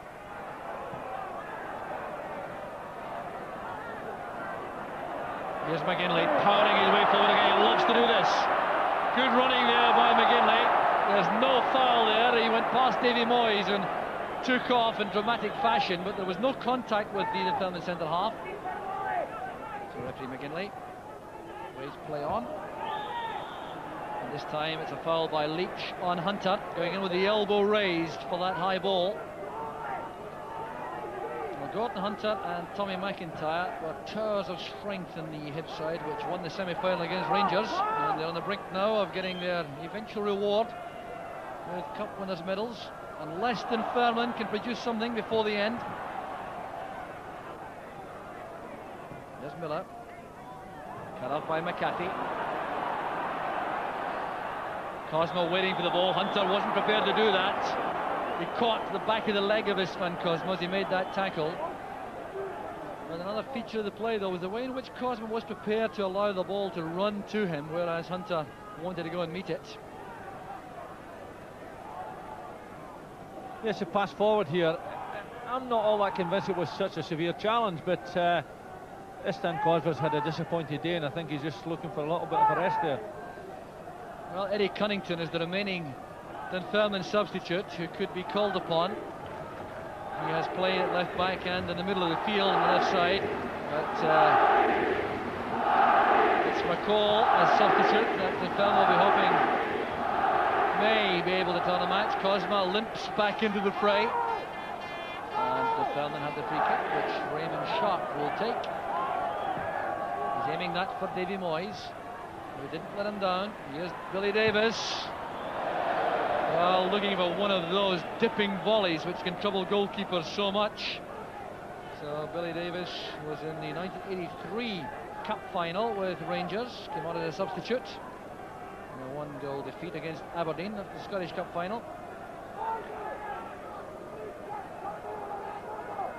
So Cunnington limbering up below us, the second Dunfermline substitute.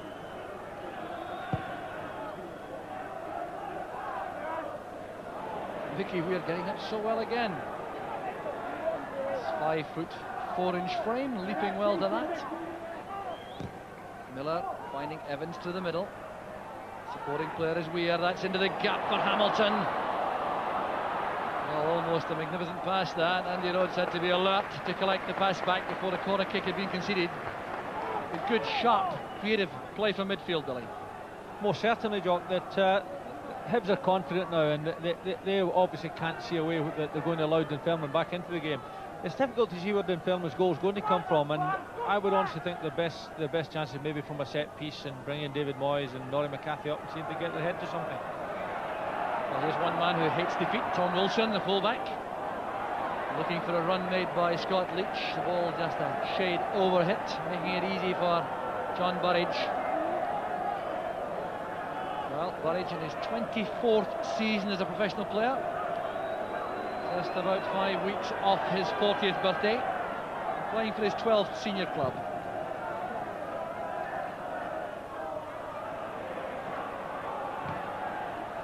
Played forward there by Sharp.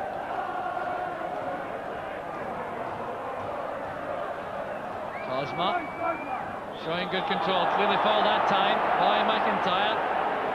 Trying to suggest to the referee it was a dive by the Hungarian, but I don't think that'll be borne out by the replay. There was Cosma, and it appeared to me clearly a foul. Yes, I think it's exactly right there. Having criticised him a minute ago, Jock, I think that he was entitled to that foul on that occasion. Well, one of those set pieces which Billy McNeil mentioned may produce some reward for Dunfermline. There are 4 in the wall. Cosma angling the ball in towards the top corner. Asking a lot from 25 yards to beat a goalkeeper like John Burridge, so experienced. He's a very accurate striker of the ball, but he tries to place this one, and I'm not convinced he would have had the strength or the power to trouble John Burridge. Cosma left with the task of trying to flight that in. He has scored only once this season for Dunfermline.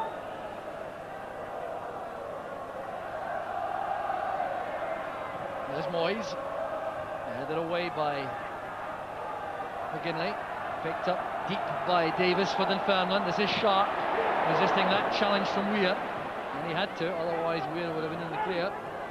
Cosma to McCall. Teasing Willie Miller here. Trying to outrun him on the flank. And the tackle came from Gordon Hunter.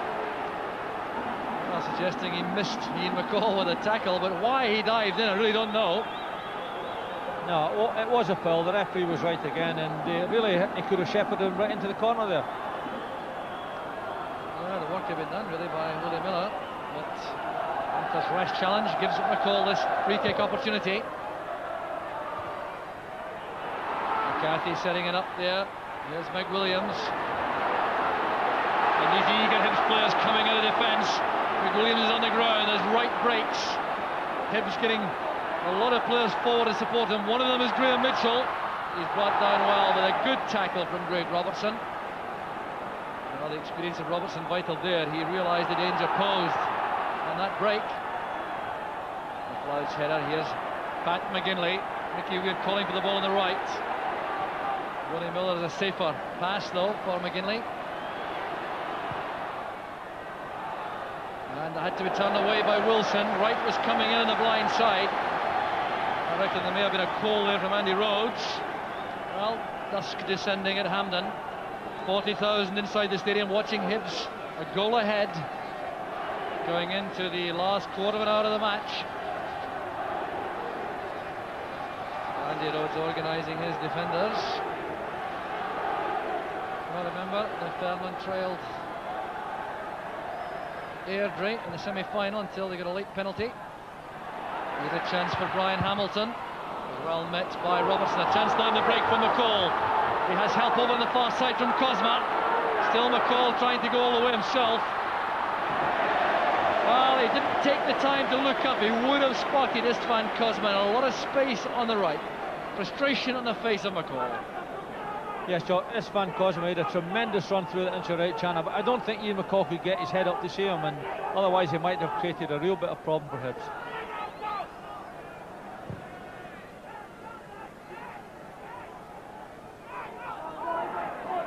Good play from McCall. Sharp picking out Leach. It's a good turn. Back it comes here today with a chance for Dunfermline. That's well saved by Burridge, but the best opening of the match carved out by Dunfermline. That will give them some encouragement.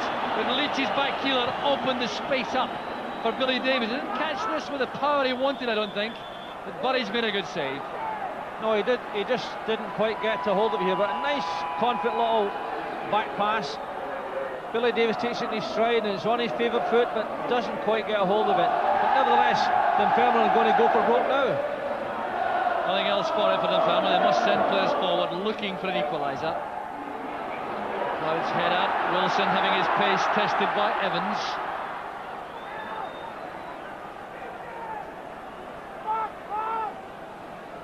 Rhodes with a throw. Picks out Wilson very accurately indeed. That's for Cosma. McIntyre was forced to play the ball in the end by the attentions of the Hungarian international. Corner kick to Dunfermline.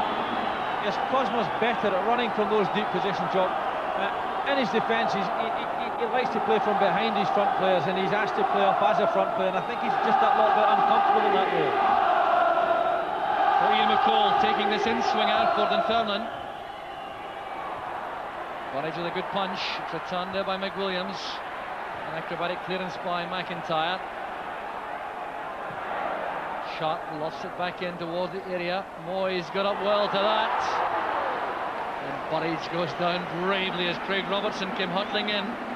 Good understanding there between Burridge and Hunter.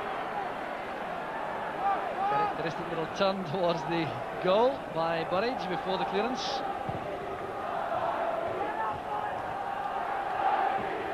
Moyes doing well once again in the air. Good touch by Leach. Here's Cosma. It's a good spell this from Dunfermline. They really are trying to get back in terms. And it goes all the way through to McCall. There's Leach! The outside of the post! Scott Leach can't believe it. And that's undoubtedly a life for Hibs. A delicate ball played in there by Cosma. Found its way to Ian McCall. first time ever it came from Leach, and that came off the base of the post. Very unlucky. A lovely ball from Cosma Jock. It's picked up at the end of the day by Ian McCall.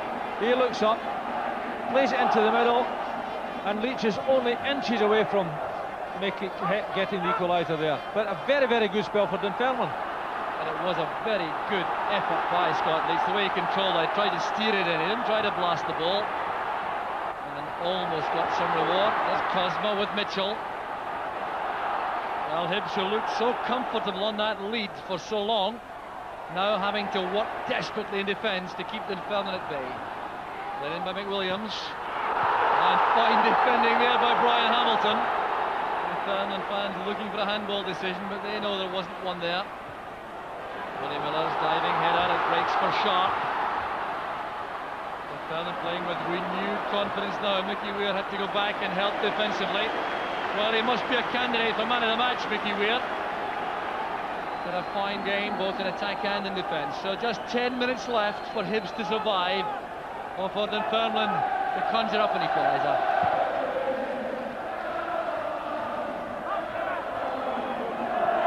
There's Davy Moyes and McCall. Very determined players out there. A change being made now by Dunfermline. They're withdrawing Raymond Sharp and replacing him with Eddie Cunnington. So that's a direct replacement. Cunnington came from Chelsea a couple of years ago. Lancashire boy, and has the chance to use his energy coming from that deep position, the left back position. Back it goes to Davis, and forced onto his weaker foot by Brian Hamilton. They were once at St Mirren together. Header down, finds Leach. Craig Robertson denied a clear shooting chance. Cosma looks to Leach and says, why didn't you give it to me? Headed away by Cunnington. Here's Evans. Back with Mother McLeod. A misunderstanding there between McLeod and Wright. His possession back to Dunfermline.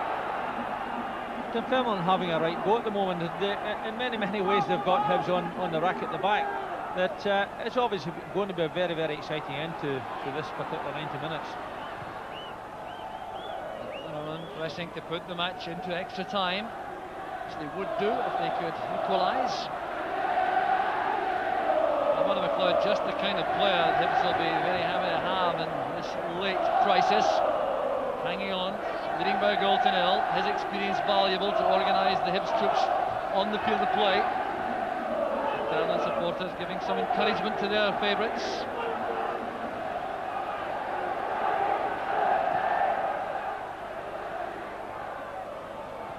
Led in by Cosma. Well won by Miller. With McWilliams. It's collected by Mickey Weir. He's off on the run again. Two up, Wright and Evans. Miller goes inside. That's good running by the fullback. Playing it through the gap there for Evans, showing good control, making for the byline.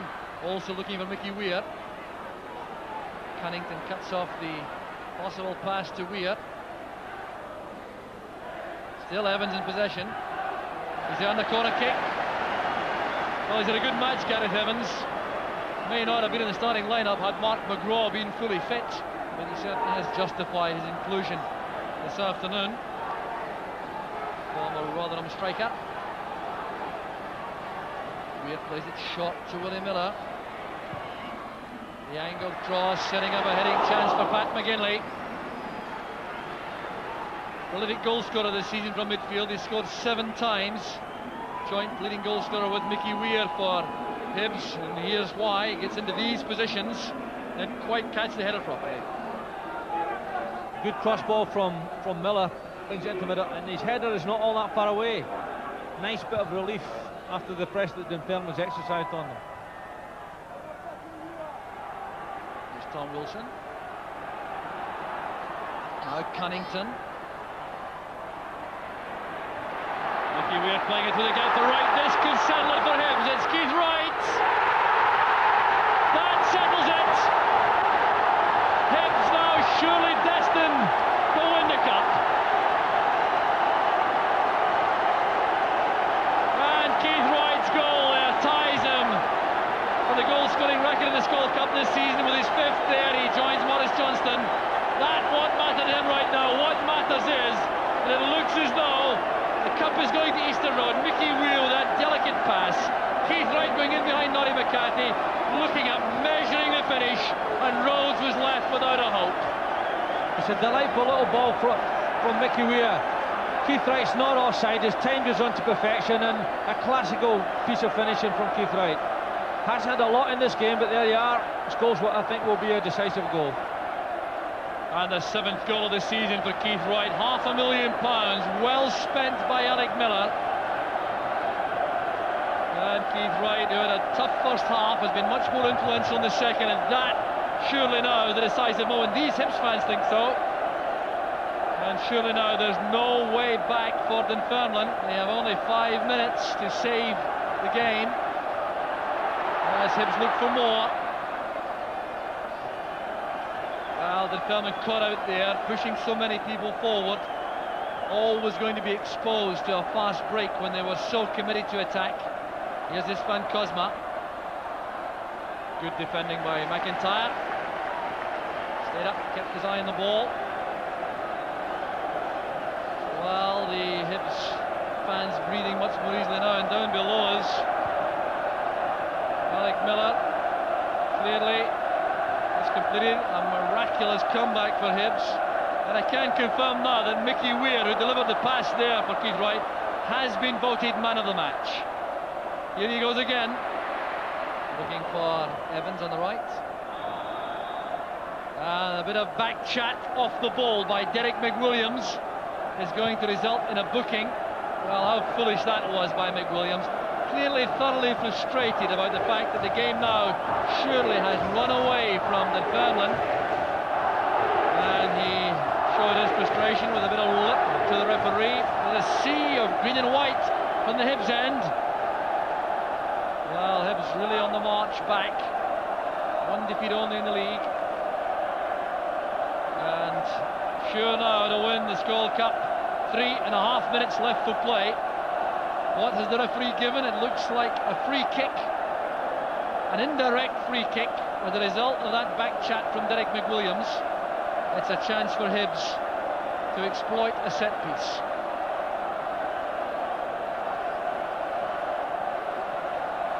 So Mickey Weir, who was brought down for Tommy McIntyre's penalty and then set up Keith Wright for the second goal. And that's to be the sponsors' man of the match. And the free kick to come here. There's Brian Hamilton. That's right off the post. What a cracking effort that was from Brian Hamilton. Well, that really would have put some icing on the cake. Still Hibs come forward. Led in by Keith Wright. Finds its way to McGinley. And that is very close to. Well, Hibs not content clearly with a 2-goal lead. Looking for a third. We're orchestrating. That's thundered in by Brian Hamilton. I think Gode's got a fingertip to that. What a marvellous strike. And it's an indication that Hibs think this game is theirs and want to enhance that lead just a little bit more. Well, the bedlam around us coming from the Hibs supporters. It's disappointment again for Dunfermline. Lovely point, Jock, because I don't think anyone in Scotland would grudge Alec Miller this success, assuming it stays this way, because last season he was with a club that looked down and out. He's taken the confidence of being given his job for an extended period, and he's brought this club to this cup final and to the very edge of Europe. With his good fortune in this competition continuing, 5 times involved here as a player with Rangers without loss, and again his first time as a manager.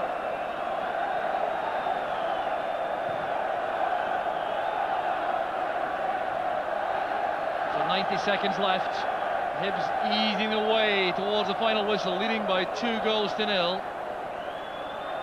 will take a miracle now for Dunfermline to do anything about this. There's a little bit of stoppage time perhaps to be added on, not too much though. Out comes Andy Rhodes. Well, the Hibs supporters savouring the moments now towards the final whistle. An offside flag goes up against Gareth Evans. And Hibs certainly have derived the reward for stepping up the pace in the match. After half-time, whatever Alec Miller did at that period in the interval, it certainly had a galvanising effect on Hibs. It's helped on by Moyes. There's Gordon Hunter. Keith Wright chesting it down. That's played back by Davis to Wilson. Dunfermline, to their credit, still battling on. Half a minute remaining, plus stoppage time. It's seconds away from Hibs' first success since 1972.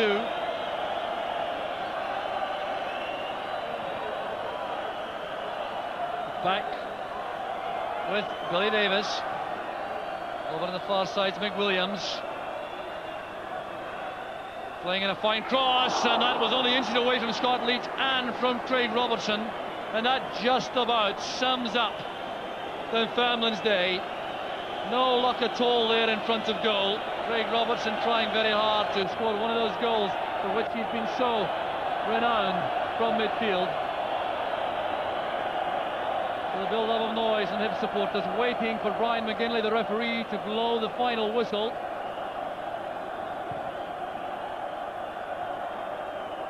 Moyes with a header. And out it goes for a throw, which Willie Miller will take in leisurely fashion. There's McCarthy. Now Davis. Run here for Cosma. Hunter matching him all the way. Quite happy to thump that out of play.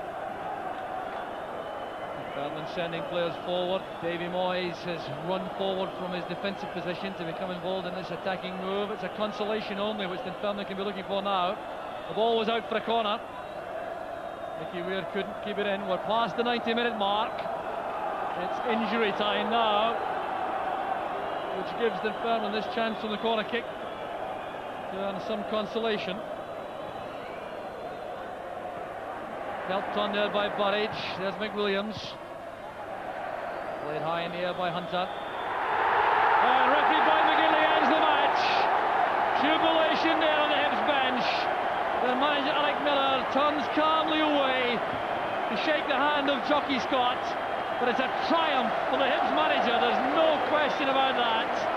Beleaguered throughout last season. The club in jeopardy, his job in jeopardy.